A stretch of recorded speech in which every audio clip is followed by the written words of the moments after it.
नमस्कार दोस्तों, स्वागत है आपका आज के इस वीडियो लेक्चर में। हमारी साइंस की टॉपिक वाइज टेस्ट सीरीज चल रही थी, जिसका अगला वीडियो है और इस वीडियो में वेरी इंपॉर्टेंट प्रश्नों को शामिल किया है जो एग्जाम की दृष्टि से इंपॉर्टेंट है, तो वीडियो को अंत तक जरूर देखें। देखिए, आज की वीडियो में बात करते हैं रसायन विज्ञान से संबंधित प्रश्नों की। देखिए, आज का पहला प्रश्न संख्या 128, 127 तक के प्रश्न अपलोड कर दिए हैं। तो साइंस एकेडमी यूट्यूब चैनल की प्ले लिस्ट को ओपन कीजिए, वहाँ पर प्ले लिस्ट मिल जाएगी। देखिए, बीज की बुआई के समय सामान्यतः निम्नलिखित में से किस उर्वरक का उपयोग किया जाता है। जब बीज की बुआई करते हैं तो कौन से उर्वरक का उपयोग करते हैं, तो फास्फोरस का उपयोग किया जाता है। प्रश्न संख्या 129, देखिए, फलों के रस के परिरक्षण के लिए किस रसायन का उपयोग किया जाता है। तो परिरक्षण के लिए किसका उपयोग करेंगे, सोडियम बेंजोएट का उपयोग किया जाता है। प्रश्न संख्या 130, देखिए, बोर सिद्धांत निम्नलिखित में से समझाता है। तो बोर सिद्धांत है वो एक इलेक्ट्रॉन प्रणाली का स्पेक्ट्रम समझाता है। बोर सिद्धांत क्या समझाता है, एक इलेक्ट्रॉन प्रणाली का स्पेक्ट्रम समझाता है। प्रश्न संख्या 131, देखिए, निम्नलिखित में से कौन सा एक तत्व नहीं है। तत्व कौन सा नहीं है, ऑक्सीजन तत्व है, क्लोरीन तत्व है, सिलिकॉन तत्व है, संगमरमर है, वो तत्व नहीं है। ये क्या है, यौगिक है। यौगिक है, कैल्शियम कार्बोनेट को संगमरमर के नाम से जाना जाता है। प्रश्न संख्या 132, देखिए, निम्नलिखित में से कौन सा रासायनिक परिवर्तन नहीं है। रासायनिक परिवर्तन नहीं है, जहां पर जलना शब्द आ जाए वहां पर रासायनिक परिवर्तन होता है। कोयले का जलना रासायनिक परिवर्तन है, कागज का जलना रासायनिक परिवर्तन, लकड़ी का जलना रासायनिक परिवर्तन, पानी का वाष्प में रूपांतरण ये भौतिक परिवर्तन का उदाहरण है। प्रश्न संख्या 133, देखिए, निम्नलिखित में से कौन सा सर्वाधिक स्थायी तत्व है। सबसे ज्यादा स्थायी तत्व कौन सा है, सीसा। सीसा को लेड से भी जाना जाता है और इसका जो प्रतीक चिन्ह होता है वो Pb होता है। प्रश्न संख्या 134, देखिए, पदार्थ का लघुत्तम अंश है। पदार्थ की लघुत्तम अंश को क्या कहते हैं। तो पदार्थ का जो लघुत्तम अंश होता है उसको किस नाम से जाना जाता है, क्वार्क के नाम से जाना जाता है। पदार्थ के लघुत्तम अंश को किस नाम से जानते हैं, क्वार्क के नाम से जाना जाता है। प्रश्न संख्या 135, देखिए, शांति स्वरूप भटनागर पुरस्कार किस क्षेत्र में दिया जाता है। कौन सा पुरस्कार, शांति स्वरूप भटनागर पुरस्कार किस क्षेत्र में दिया जाता है, तो विज्ञान के क्षेत्र में दिया जाता है।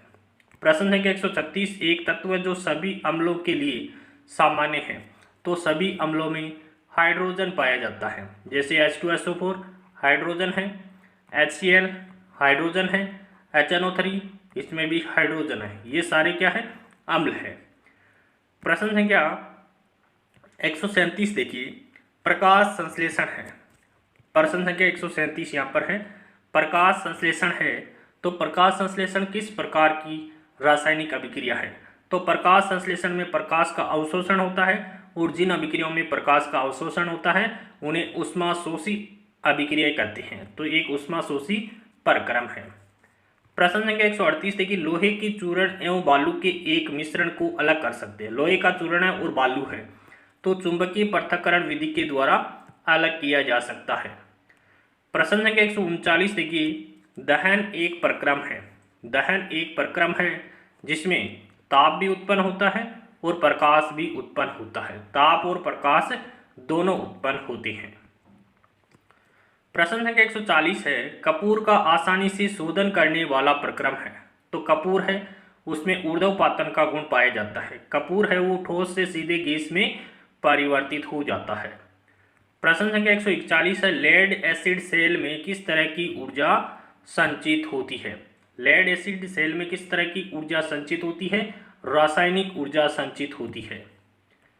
प्रश्न संख्या 142, देखिए, सोडियम क्लोराइड में होता है। सोडियम क्लोराइड में कौन सा बंध पाया जाता है, विद्युत संयोजी बंध पाया जाता है। विद्युत संयोजी आबंध पाया जाता है। इसको आयनिक बंध भी कहा जाता है। इसको कौन सा बंध कहते हैं, इसको आयनिक बंध भी कहते हैं। किसमें पाया जाता है आयनिक बंध, तो NaCl में आयनिक बंध पाया जाता है, जिसे विद्युत संयोजी आबंध भी कहा जाता है। प्रश्न संख्या 143, देखिए, किस भारतीय मनीषी ने यह प्रस्तावित किया था कि सभी द्रव्यमान अति सूक्ष्म कणों से बने हैं। तो कणाद ऋषि के द्वारा यह कहा गया है कि सभी द्रव्यमान अति सूक्ष्म कणों से बने होते हैं। प्रश्न संख्या 144 की बात करें, रक्त कैंसर को नियंत्रित करने के लिए उपयोग किया जाने वाला रेडियोधर्मी समस्थानिक कौन सा है? कौन से कैंसर के लिए? रक्त कैंसर के लिए किस समस्थानिक का प्रयोग किया जाता है? तो कोबाल्ट 60 का प्रयोग किया जाता है। कोबाल्ट 60 का प्रयोग कैंसर चिकित्सा में किया जाता है। प्रश्न संख्या 145 देखिए, समान ताप और दाब पर गैसों के समान आयतनों में अणुओं की संख्या समान होती है, यह नियम कौन सा है? तो आवोगाद्रो का नियम है। आवोगाद्रो का नियम क्या कहता है कि समान ताप और दाब पर गैसों के समान आयतन में अणुओं की संख्या समान होती है। यह नियम किसका है? आवोगाद्रो नियम है। प्रश्न संख्या 146 देखिए, जब तेजी से चलने वाले इलेक्ट्रॉनों को कुछ अवरोधों द्वारा अचानक ही रोक दिया जाता है तो डैश निकलती है, तो एक्स किरणें निकलती है। कौन सी किरणें निकलती है?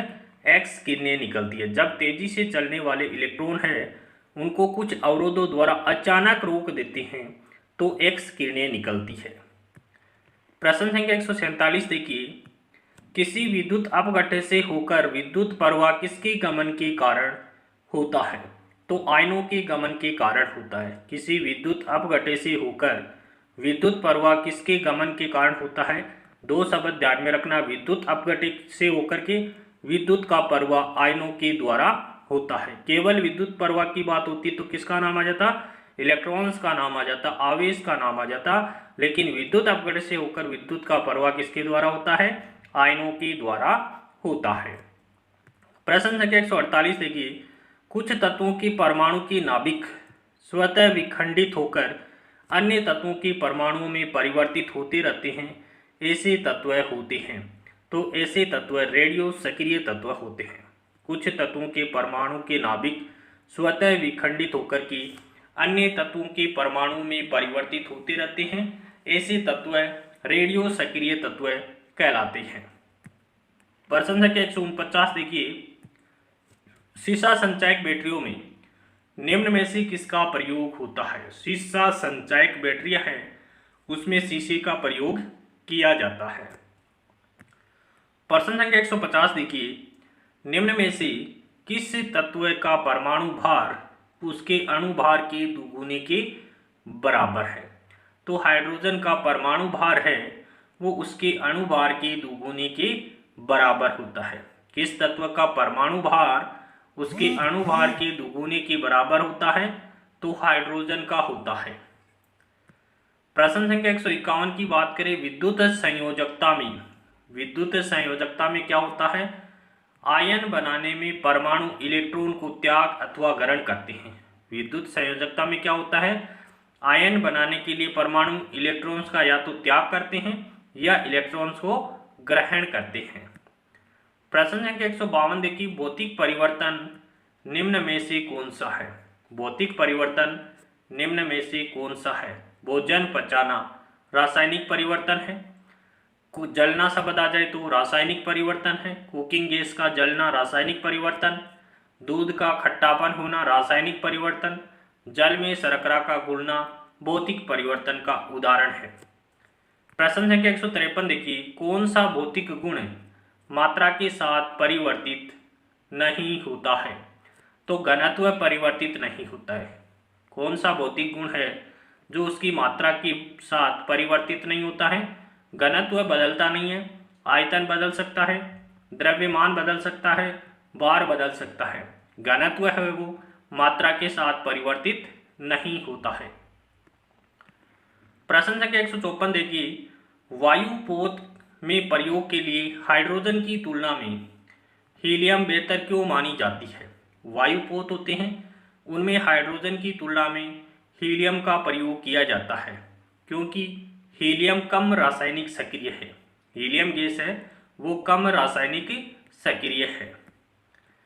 प्रश्न संख्या 155 देखिए, यूरोथर्ड क्या है? यूरोथर्ड क्या है? प्रदूषण नियंत्रण स्केल है। यूरोथर्ड है वो क्या है? प्रदूषण नियंत्रण स्केल है।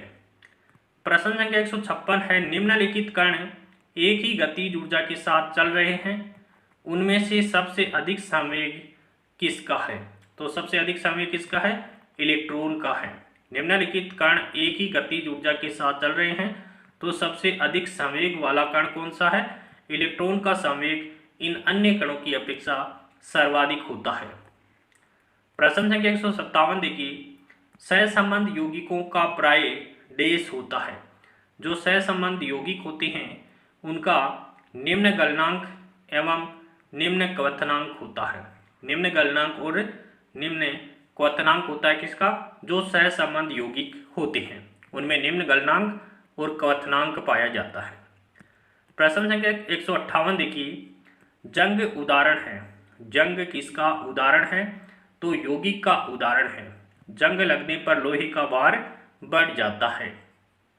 प्रश्न संख्या 159 और आज का अंतिम प्रश्न भी है, क्षारीय एल्काइन प्रकृति वाली मृदा में निम्नलिखित में से किस रासायनिक उर्वरक का प्रयोग करेंगे जिससे कि मृदा में नाइट्रोजन की उपलब्धता होने के साथ साथ मृदा की क्षारीयता को भी कम कर सके?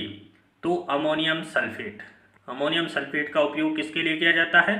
क्षारीय प्रकृति वाली मृदा में अमोनियम सल्फेट से रासायनिक उर्वरक का प्रयोग, अमोनियम सल्फेट का रासायनिक उर्वरक का प्रयोग करेंगे जिससे कि मृदा में नाइट्रोजन की उपलब्धता होने के साथ साथ मृदा की क्षारीयता भी कम हो जाती है। अमोनियम सल्फेट से मृदा की उर्वरता भी बनी रहती है और क्षारीयता भी दूर हो जाती है।